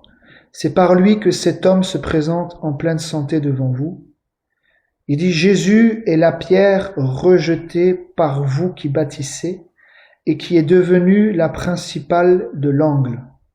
Il n'y a de salut en aucun autre, car il n'y a sous le ciel aucun autre nom, donc le nom de Jésus, aucun autre nom qui ait été donné parmi les hommes par lequel nous devions être sauvés. Donc là, la Bible est claire, elle dit Jésus, c'est lui la pierre. La pierre de l'angle, la principale de l'angle, c'est la pierre. Et il dit que il y a de salut en aucun autre. Il dit, car il n'y a sous le ciel aucun autre nom qui ait été donné parmi les hommes par lequel nous devions être sauvés. Donc, si nous voulons être sauvés, nous devons croire au nom du Seigneur Jésus-Christ, nous devons croire au Seigneur Jésus-Christ d'après la vérité, mais aussi être baptisés en invoquant ce nom-là, puisqu'il n'y a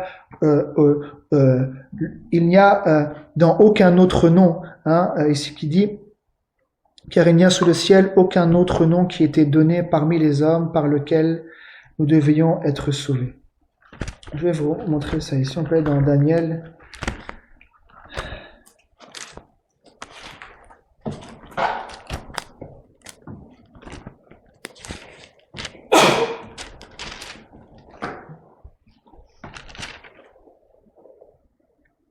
Daniel chapitre 2. Daniel chapitre 2.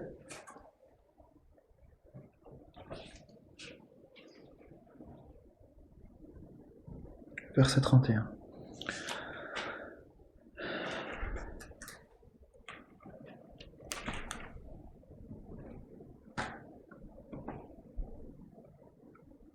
Il dit, donc c'est Daniel, hein, je crois qu'on l'a vu déjà ensemble, c'est Daniel qui répond au roi Nebuchadnezzar pour lui montrer ce qu'il a vu en songe et aussi l'explication de ce qu'il a vu en songe. Il dit, ô roi, tu regardais et tu voyais une grande statue. Cette statue était immense et d'une splendeur extraordinaire.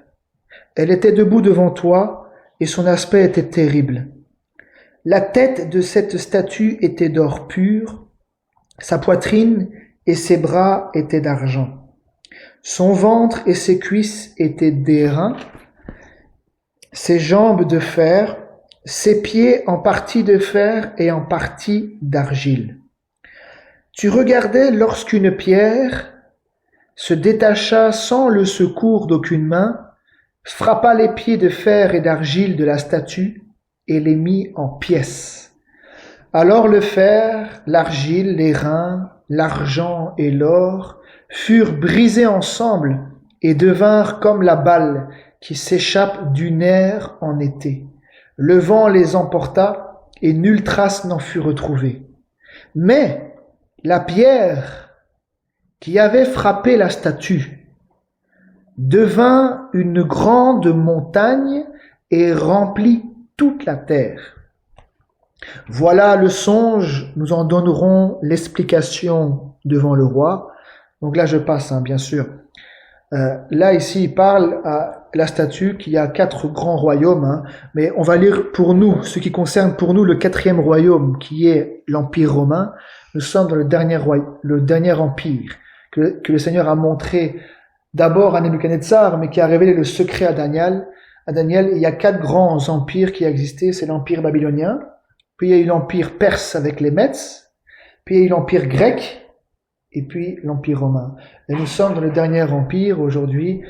L'Europe que vous voyez aujourd'hui, ce n'est rien d'autre que l'ancien empire romain, mais qui est dit clairement. L'Europe a été fondée à Rome, au Capitole à Rome, et ça a commencé avec ce qu'on appelle le traité de Rome. Donc ce qu'on voit aujourd'hui, les cartes aujourd'hui, avec quelques pays en plus, mais aujourd'hui c'est toujours le même empire, et c'est toujours la tête dirigeante, c'est toujours Rome, comme cela était là-bas au départ.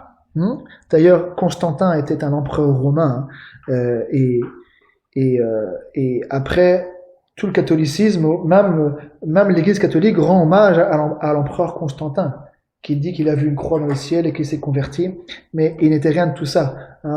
Il a étendu le royaume avec la violence, au nom du Christ et toutes ces choses-là. Ce n'est pas la volonté de Dieu.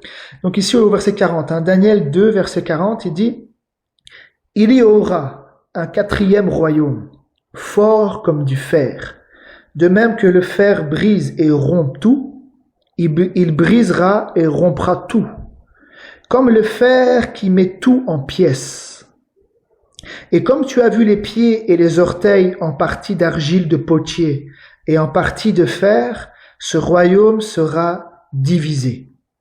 Mais il y aura en lui quelque chose de la force du fer, parce que tu as vu le fer mêlé avec l'argile. Et comme les doigts des pieds étaient en partie de fer et en partie d'argile, ce royaume sera en partie fort et en partie fragile.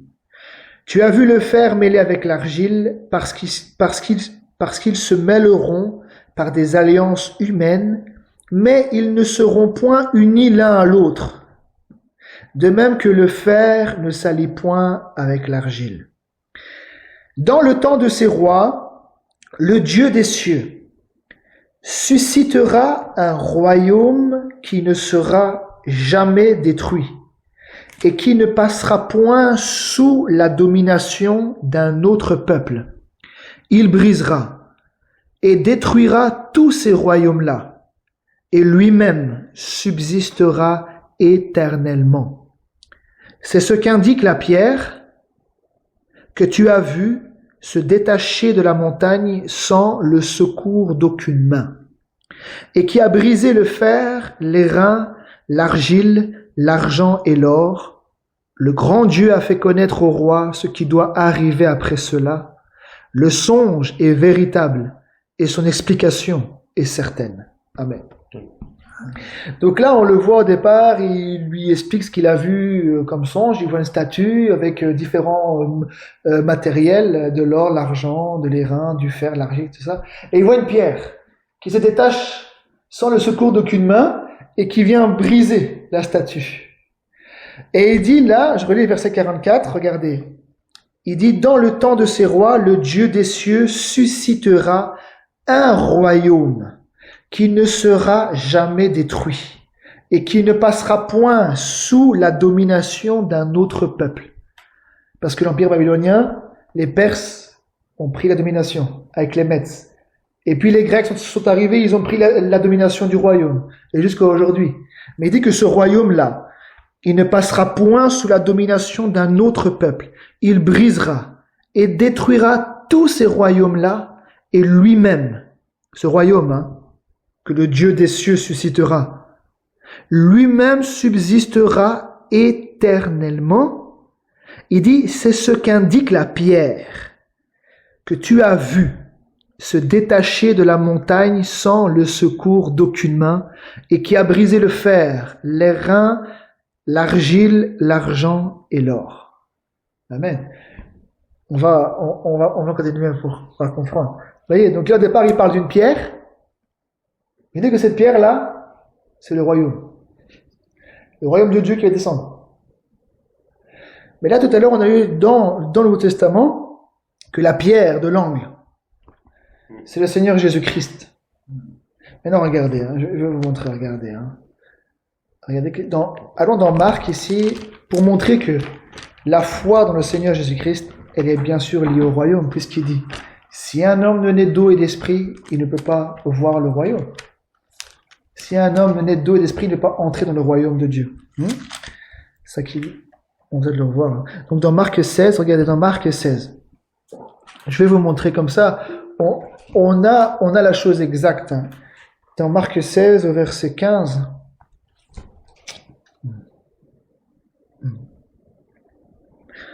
il dit, au verset 15, il dit, donc c'est Jésus qui parle, il était déjà ressuscité, et là il donne des ordres par le Saint-Esprit aux apôtres.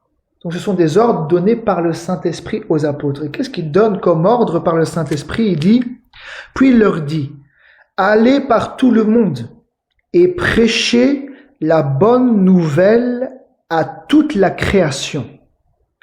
Celui qui croira et qui sera baptisé sera sauvé. Mais celui qui ne croira pas sera condamné. Donc condamné, ça veut dire avec les damnés.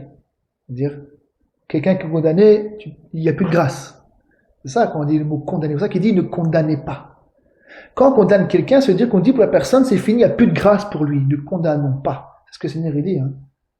Ne pas condamner. Parce que quand tu condamnes quelqu'un, ça veut dire que tu lui fermes la porte de la grâce. Et là, il dit, celui qui croira pas, déjà, il est déjà condamné. Vous voyez? Donc là, on voit l'ordre. Le premier ordre, c'est de pouvoir aller prêcher la bonne nouvelle.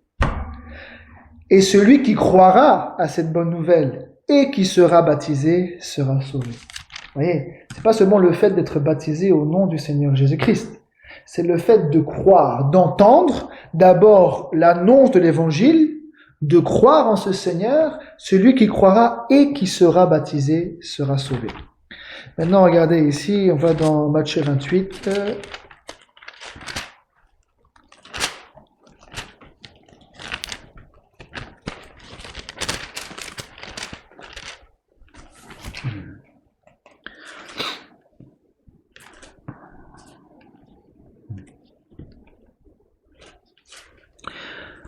Matthieu 28, verset 16.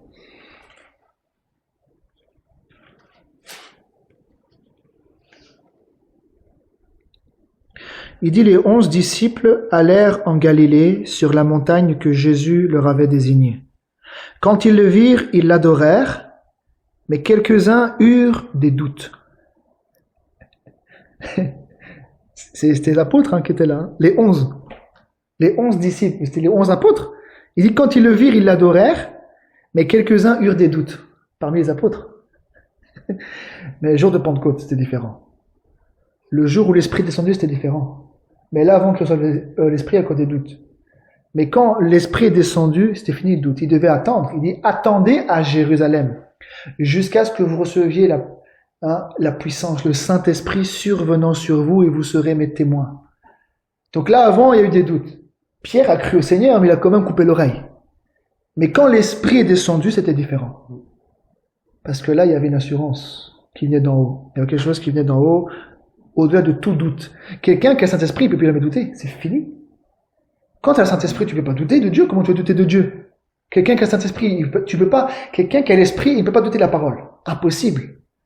Parce que c'est par la foi dans la parole c'est par la foi dans ce Seigneur Jésus que tu reçois le Saint-Esprit. Donc maintenant, quand tu as le Saint-Esprit, tu peux plus jamais douter de la parole, plus jamais. Parce que tu as une assurance. Tu as un témoignage. Tu as un témoignage qui vient d'en haut, que ce Seigneur-là, il est réellement ressuscité. Là, ici, quand ils le virent, ils l'adorèrent, mais quelques-uns eurent des doutes. Jésus s'étant approché, leur parla ainsi.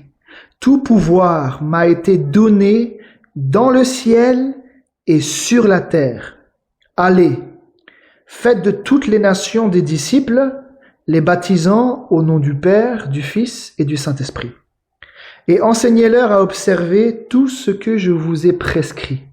Et voici, je suis avec vous tous les jours jusqu'à la fin du monde. Amen.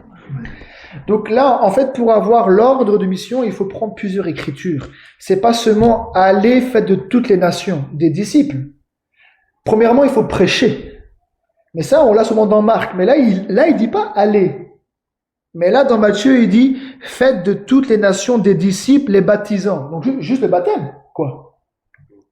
Mais il faut prendre tout l'évangile.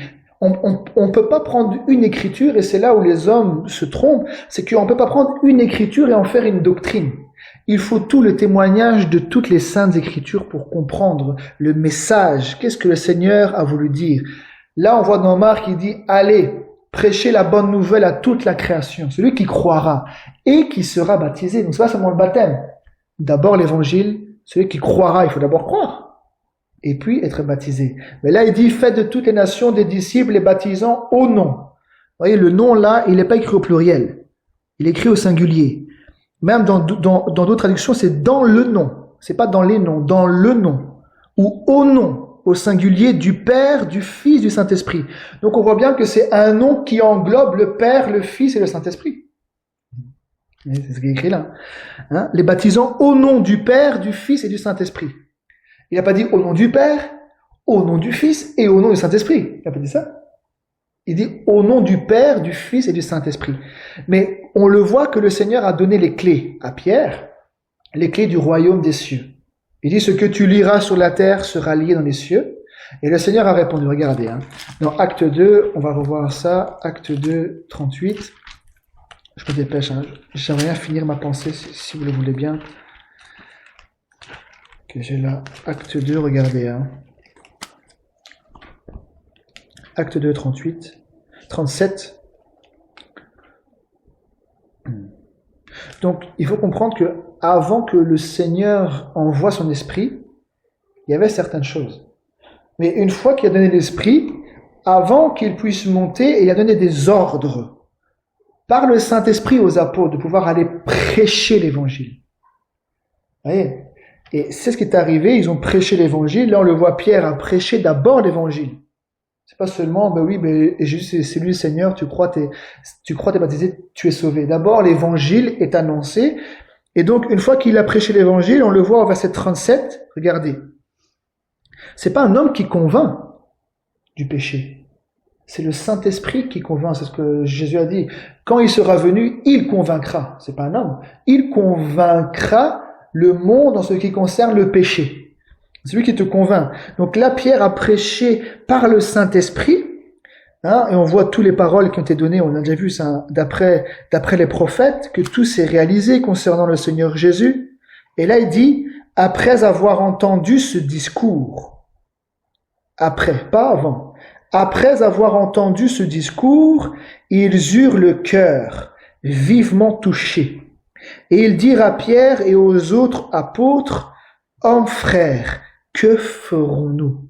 Donc leur cœur a été touché premièrement. La parole les a percutés. Il y a eu quelque chose qui s'est passé là dans leur cœur a été tellement touché. Il dit, mais que ferons-nous? Pierre leur dit, repentez-vous et que chacun de vous soit baptisé au nom de Jésus-Christ pour le pardon de vos péchés ou pour obtenir le pardon de vos péchés et vous recevrez le don du Saint-Esprit. Voyez, donc Pierre n'a pas contredit le Seigneur. C'est parce qu'ils ont compris le nom. Le nom révélé du Père, Fils, Saint-Esprit, c'est le nom du Seigneur Jésus-Christ. Et c'est comme ça qu'il a lié sur la terre la manière de faire rentrer. D'abord entendre, repentance, le baptême.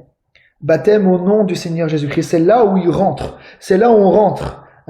C'est là une nouvelle naissance. D'abord la parole, la semence, elle est entendue. Puis tu es baptisé au nom du Seigneur Jésus-Christ. C'est comme ça que tu rentres dans le royaume de Dieu. C'est ça, il dit, tout ce que tu liras sur la terre sera lié dans le ciel. C'est ce que Jésus a dit à Pierre. Il dit, je te donne les clés du royaume des cieux.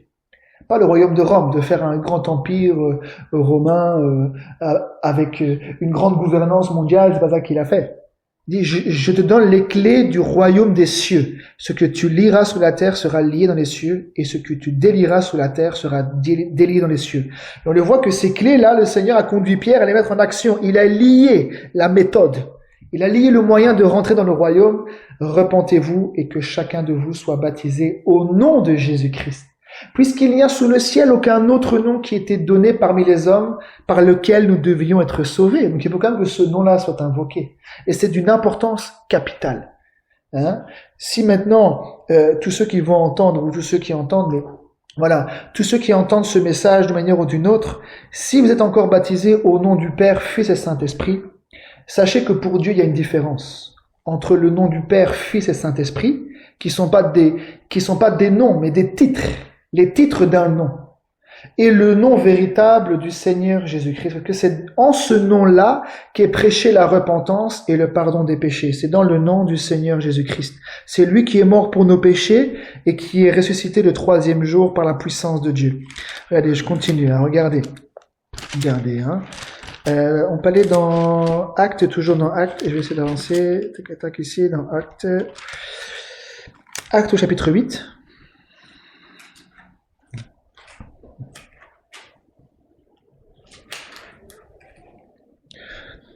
Actes chapitre 8, donc tout à l'heure on a vu dans Marc, il dit « Allez prêcher à toute la création ».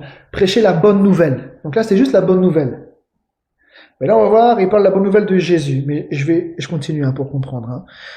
Au verset 35, « Alors Philippe, ouvrant la bouche et commençant par ce passage », donc un peu plus haut c'est Ésaïe 53, et commençant par ce passage, lui annonça la bonne nouvelle de Jésus. Comme ils continuaient leur chemin, ils rencontrèrent de l'eau. Et l'eunuque dit, voici de l'eau. Qu'est-ce qui empêche que je ne sois baptisé? Philippe dit, si tu crois de tout ton cœur, cela est possible. L'eunuque répondit, je crois que Jésus-Christ est le Fils de Dieu. Il fit arrêter le char. Philippe et l'eunuque descendirent tous deux dans l'eau, pas seulement lui, mais tous deux dans l'eau, et Philippe baptisa l'eunuque. Amen.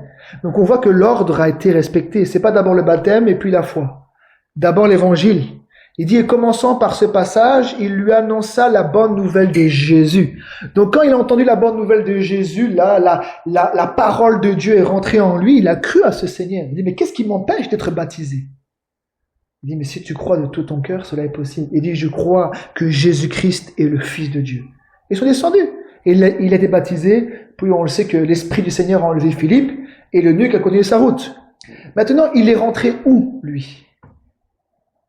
Puisque l'évangile a été prêché, qu'il a été baptisé au nom du Seigneur Jésus-Christ, il est rentré où? Il est rentré dans le royaume. Il est né de nouveau. Il est né de nouveau.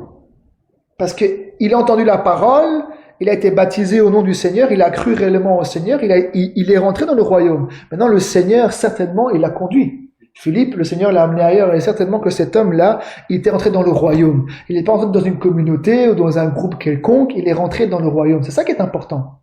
C'est pas de rentrer dans un groupe ou dans une communauté ou dans un mouvement religieux, c'est d'être en Christ, c'est de réellement être né de nouveau. Donc là, on voit la bonne nouvelle du royaume. Allez, je continue, je vais vite. Dans Actes au chapitre 28. Regardez, Acte 28.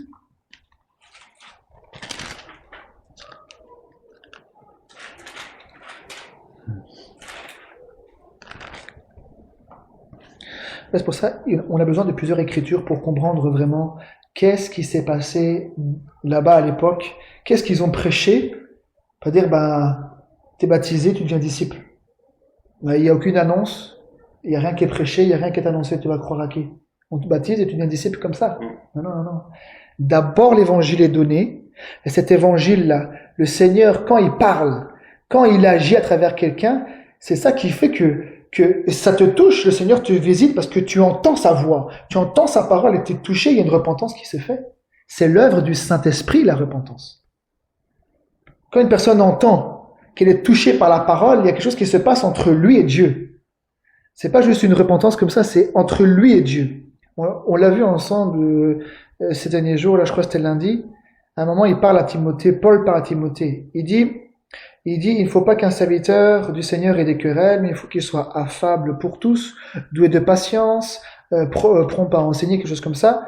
Et il dit de redresser les adversaires avec douceur, dans le but que Dieu leur donnerait la repentance.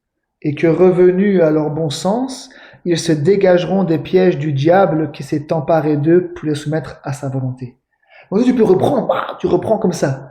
Mais là, on voit la méthode, il dit de reprendre avec douceur, dans le but que Dieu leur donnerait la repentance. Et que revenus à leur bon sens, ils se dégageront des pièges du diable qui s'est emparé d'eux pour les soumettre à sa volonté. Donc il faut quelque chose qui se passe. Nous, on peut dire arrête de faire ceci, arrête de faire cela, arrête de repens-toi, fais ceci, fais cela. C'est bien. Mais quand Dieu agit, c'est mieux. Quand c'est l'œuvre du Saint-Esprit, que Dieu parle, à travers des gens qu'il envoie, que la parole est envoyée, quelque chose qui se passe. Et même là, il dit de reprendre avec douceur les adversaires, pas avec dureté. Et pourtant, vous savez, et pourtant, tu sais. Oui, mais là, il dit qu'ils sont dans les pièges du diable. Et leur sens, là, ils sont perdus dans leur sens. Donc, avec douceur, de les ramener avec douceur. Dans le but que Dieu leur donnerait la repentance. Et c'est comme ça que Dieu veut aussi que nous puissions agir envers les autres. Vous voyez? Parce que quand une personne n'est pas encore délivrée, elle est sous la puissance de Satan. Il y en a qui sont plus loin que d'autres dans la puissance de Satan. Il y en a qui ont goûté les profondeurs de Satan. D'autres qui sont juste en surface. Mais malgré tout, il faut la grâce de Dieu. Et pour ça, il y a une mesure, c'est prêcher l'évangile. Prêcher l'évangile. En prêchant l'évangile, en entendant Jésus-Christ, tu entends que cet homme est mort sur la croix pour tes péchés. Ça te touche, hein? Pas besoin de dire repens-toi de ceci, de cela, de la volée, oui. Mais déjà, l'évangile est prêché, et d'office, l'homme qui entend ça, il y a quelque chose qui se passe à l'intérieur. Tu vois, toi, tu peux dire repentez-vous. Mais déjà, par la parole qui est donnée, c'est cette parole-là qui doit toucher ton cœur. Hein? C'est ça qu'il dit prêcher l'évangile. Donc, c'est qu'il y a un impact, premièrement, avec la parole de Dieu.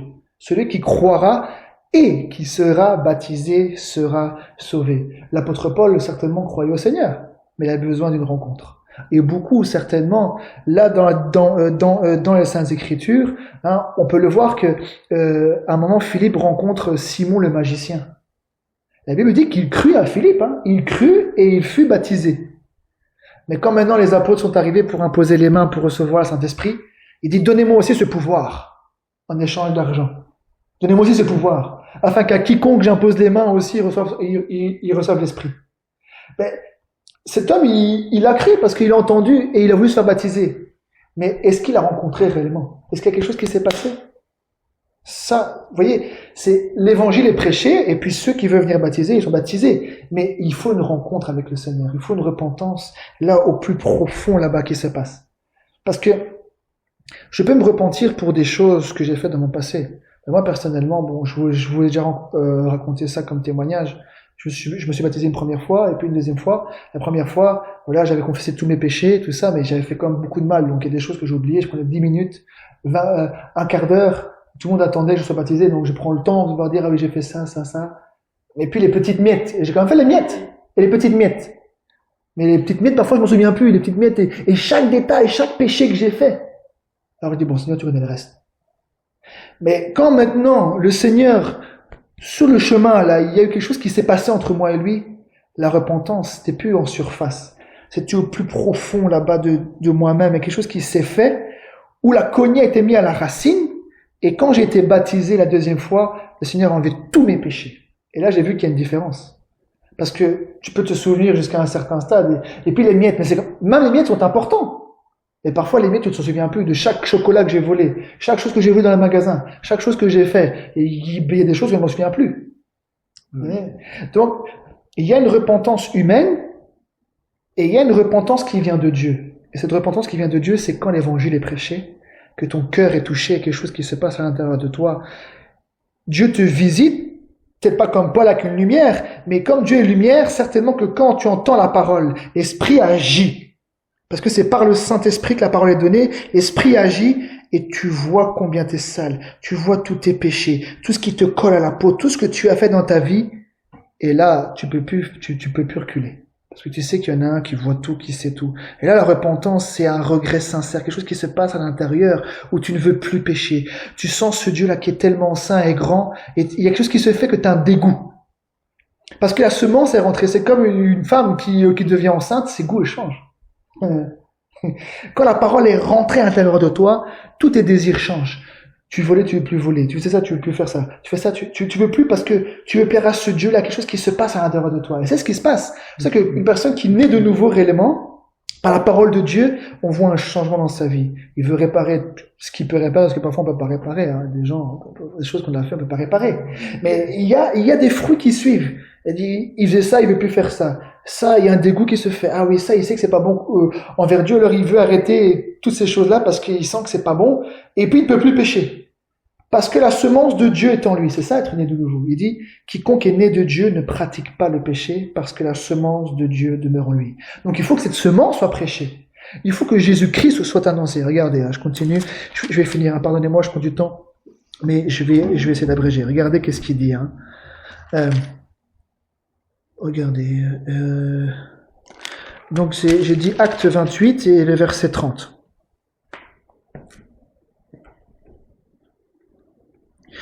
Il dit, Paul demeura 2 ans entiers dans une maison qu'il avait louée. Il recevait tous ceux qui venaient le voir dans sa maison qu'il avait louée, prêchant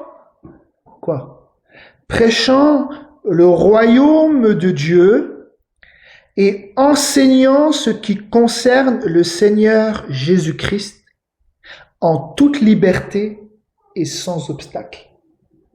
Donc la bonne nouvelle de Jésus, c'est aussi en rapport avec le royaume de Dieu. Il dit prêchant le royaume de Dieu et enseignant ce qui concerne le Seigneur Jésus. Allez, Romains 16, vite fait, Romains 16 ici aussi.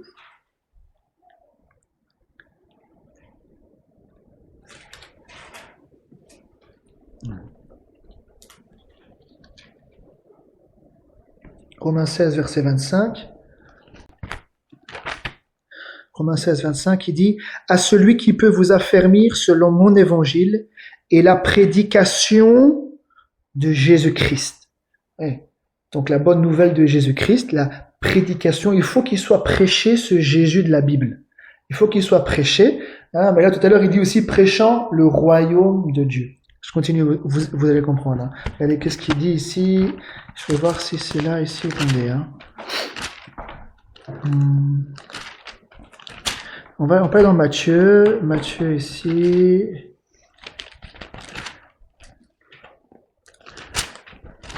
Attendez, je cherche ça.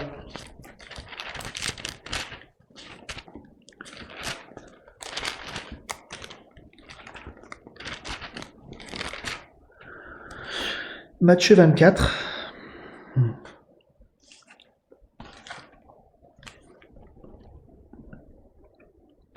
Matthieu 24, verset 11.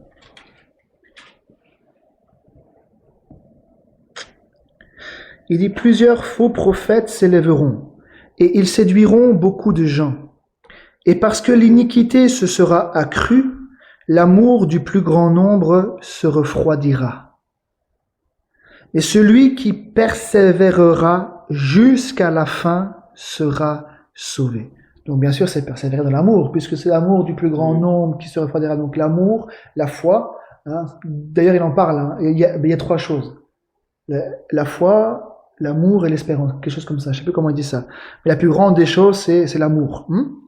Ouais. Donc la foi sans l'amour, il y a un problème. Celui qui a la foi en Christ, il va manifester l'amour. L'amour envers son prochain, l'amour envers son frère et sœur, pouvoir pardonner, c'est lié à l'amour, hein, puisqu'il est l'amour de Dieu manifesté. Verset 14, il dit, cette bonne nouvelle du royaume, ouais, la bonne nouvelle de Jésus. Et Jésus, c'est la pierre. Et la pierre là-bas, c'est quoi? C'est le royaume, n'est-ce pas? Cette bonne nouvelle du royaume sera prêchée dans le monde entier pour servir de témoignage à toutes les nations. Alors viendra la fin. Premièrement, il faut que cette bonne nouvelle du royaume. Mais là, on voit, à chaque fois, on a lu prêcher la bonne nouvelle de Jésus, qu'il est ressuscité. Mais derrière tout ça, c'est la bonne nouvelle du royaume. C'est pouvoir rentrer dans le royaume. C'est pour ça qu'il est venu, c'est pour ça qu'il a été sacrifié, c'est pour ça qu'il est ressuscité, c'est pour nous faire rentrer, hein. C'est pour que nous puissions aussi posséder le royaume, c'est que nous puissions aussi rentrer dans le royaume, hein. Ici, cette bonne nouvelle du royaume sera prêchée dans le monde entier pour servir de témoignage à toutes les nations. Oui, pour servir de témoignage à toutes les nations, alors viendra la fin. Donc ce qui est sûr, c'est que cette bonne nouvelle du royaume, il sera prêché à toutes les nations. Et une fois que ce sera prêché à toutes les nations, alors viendra la fin. Ça, c'est le Seigneur qui a dit comme ça. Alors je finis, regardez, donc pas dans Hébreu, ici, Hébreu.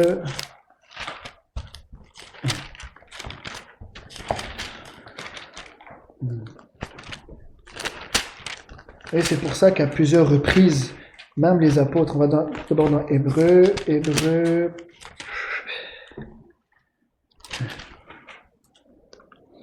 chapitre 12. Hébreu 12. Hébreu 12 d'abord. Donc c'est pour ça qu'on peut voir à travers les Saintes Écritures que même les enseignements des apôtres qu'ils ont reçus du Seigneur lui-même, qu'ils ont transmis, c'est ça qui pouvait dire, hein, il dit que personne ne vous trompe, ni les homosexuels, ni les ceci, ni les ceux-là n'hériteront le royaume de Dieu. Donc le but c'est de croire à la bonne nouvelle du Seigneur Jésus, c'est de pouvoir hériter du royaume quand même. C'est la ligne directrice, hein. Les apôtres dans Corinthiens, enfin c'est Paul, hein, il va dire que personne ne vous trompe, hein. Il dit ni les homosexuels, les impudiques, les ravisseurs, les idolâtres et tout ça n'hériteront le royaume de Dieu. Donc le but de l'évangile, la bonne nouvelle du royaume, la bonne nouvelle du Seigneur Jésus-Christ, c'est de pouvoir hériter du royaume des cieux. C'est-à-dire que quand tu es en Christ, le Seigneur te montre qu'il y a un royaume. Et que pour rentrer, il faut des conditions, il faut pouvoir marcher d'après la parole, être sanctifié par la parole, hein, parce que tout le monde ne rentrera pas. On va dire Seigneur, c'est pas ceux qui disent Seigneur, Seigneur qui entreront. Là, nous rentrons dans le corps de Christ, c'est le royaume de Dieu, on va dire, là spirituel. Mais il y a un royaume qui existe réellement. Et il dit, ce n'est pas ceux qui disent Seigneur, Seigneur qui entreront, mais seulement celui qui fait la volonté de mon Père qui est dans les cieux. Donc la bonne nouvelle de l'évangile, en suivant l'évangile, c'est pouvoir hériter. La promesse du Père, le Saint-Esprit qui est une avance, mais c'est pouvoir hériter aussi de tout ce que le Seigneur a promis. Regardez, hein, dans Hébreu 12, ici, il dit, verset 22, il dit, mais vous vous êtes approchés de la montagne de Sion, de la cité du Dieu vivant, la Jérusalem céleste, des myriades qui forment le cœur des anges, de l'assemblée des premiers-nés, inscrits dans les cieux, du juge qui est le Dieu de tous, virgule, de tous, et des esprits, des justes, donc je relis, hein, de l'assemblée des premiers-nés inscrits dans les cieux, on pourra peut-être un jour en parler, de l'assemblée des premiers-nés inscrits dans les cieux, du juge qui est le Dieu de tous, des esprits, des justes parvenus à la perfection, de Jésus qui est le médiateur de la nouvelle alliance et du sang de l'aspersion qui parle mieux que celui d'Abel. Gardez-vous de refuser d'entendre celui qui parle, car si ceux qui refusèrent d'entendre celui qui publiait des oracles sur la terre n'ont pas échappé, combien moins échapperons-nous si nous nous détournons de celui qui parle du haut des cieux, lui dont la voix ébranla alors la terre et qui maintenant a fait cette promesse. Une fois encore, j'ébranlerai non seulement la terre, mais aussi le ciel. Ces mots, une fois encore, indiquent le changement des choses ébranlées, comme étant faites pour un temps, afin que les choses inébranlables subsistent. C'est pourquoi, recevant un royaume inébranlable, montrons notre reconnaissance en rendant à Dieu un culte qui lui soit agréable avec piété et avec crainte, car notre Dieu est aussi un feu dévorant. Amen. Amen. Et c'est pourquoi recevant un royaume inébranlable. C'est pas ce qu'indiquait la pierre là-bas, un royaume. Hein? Il dit lui-même subsistera éternellement. C'est ce royaume-là. C'est ce royaume déjà dans Daniel. C'est ce royaume-là qui indiquait la pierre. Mais là, on le voit que dans le Nouveau Testament, la pierre, c'est le Seigneur Jésus-Christ. On le voit que la bonne nouvelle du Seigneur Jésus-Christ, mais c'est aussi la bonne nouvelle du royaume de Dieu. Vous voyez, donc il y a une liaison par rapport à ça, c'est que la bonne nouvelle du Seigneur Jésus, c'est aussi en rapport avec la bonne nouvelle du royaume. Et quelqu'un qui est en Christ, son but, c'est de rentrer dans ce royaume. C'est de rentrer, de pouvoir hériter du royaume de Dieu.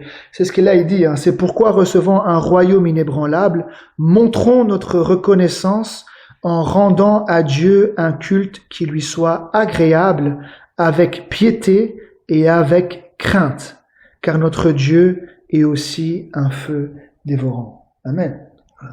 Donc on le voit que ces choses sont liées, vont ensemble. Hein. La bonne nouvelle de Jésus, mais il dit aussi il faut que cette bonne nouvelle du royaume soit prêchée à toutes les nations, alors viendra la fin. Donc on le voit que en recevant le Seigneur Jésus-Christ, nous recevons aussi un royaume inébranlable là derrière. Vous voyez, nous sommes liés à un royaume, nous ne sommes pas liés ici aux choses de la terre. Il dit les choses visibles sont passagères, mais les choses invisibles, elles, sont éternelles. Et donc, il y a toute une relation par rapport à ça que le Seigneur nous fasse comprendre. Je veux pas trop parler, mais on peut le voir que celui qui est en Christ, il est lié à ce royaume-là, et on peut le voir que ce royaume, il est au-dessus de toute chose. Et quand Jésus a chassé les démons, il dit, mais si c'est par l'Esprit de Dieu que je chasse les démons, alors le royaume de Dieu est venu parmi vous, quelque chose comme ça. Et nous sommes ambassadeurs d'un royaume. C'est-à-dire que notre vie témoigne que nous attendons un royaume. Nous attendons le Seigneur Jésus, mais c'est pouvoir rentrer dans ce royaume. Donc notre vie, notre foi démontre. Hein, la foi, c'est une ferme assurance, une démonstration des choses qu'on espère, quelque chose comme ça. C'est ça qui est dit. Hein. Je prends juste comme ça, mais gardez-la. Il dit, or la foi est une ferme assurance des choses qu'on espère, une démonstration de celles qu'on ne voit pas.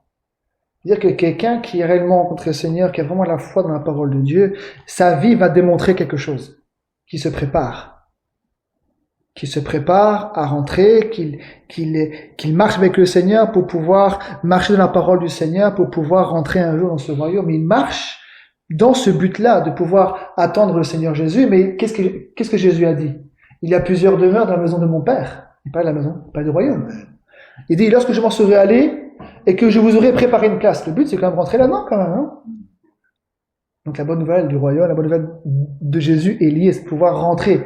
Et lorsque je m'en serai allé et que je vous aurai préparé une place, je reviendrai. Et je reviendrai et je vous prendrai, afin que là où je suis, vous y soyez aussi.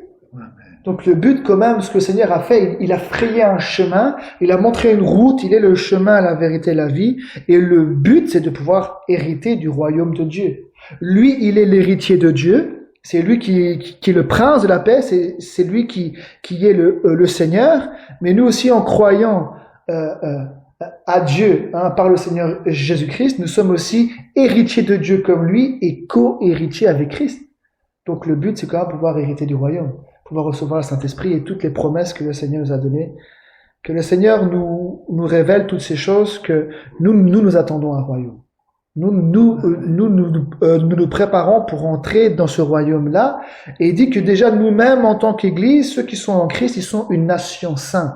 Donc si ce royaume aussi, c'est le royaume de Dieu, c'est un royaume qui est saint. Et tout le monde rentrera pas. Donc c'est chacun en particulier. Il n'a pas dit ceux qui font la volonté de mon Père. Il dit celui qui fait, seulement celui qui fait. Celui. Donc c'est individuel. La préparation est individuelle. Celui seul qui fait la volonté de mon Père qui est dans les cieux. Donc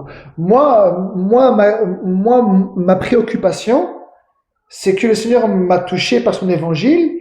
Il m'a pardonné, purifié de mes péchés, et aujourd'hui je marche avec lui, en communion avec lui, je me prépare à sa rencontre, et le but c'est de pouvoir rentrer dans ce royaume-là.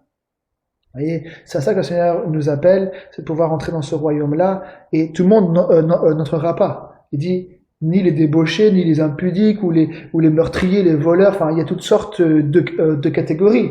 Donc nous devons veiller à notre marche et nous devons suivre le Seigneur, rester en communion avec lui et savoir quel est notre but. Abraham avait les yeux fixés sur l'invisible.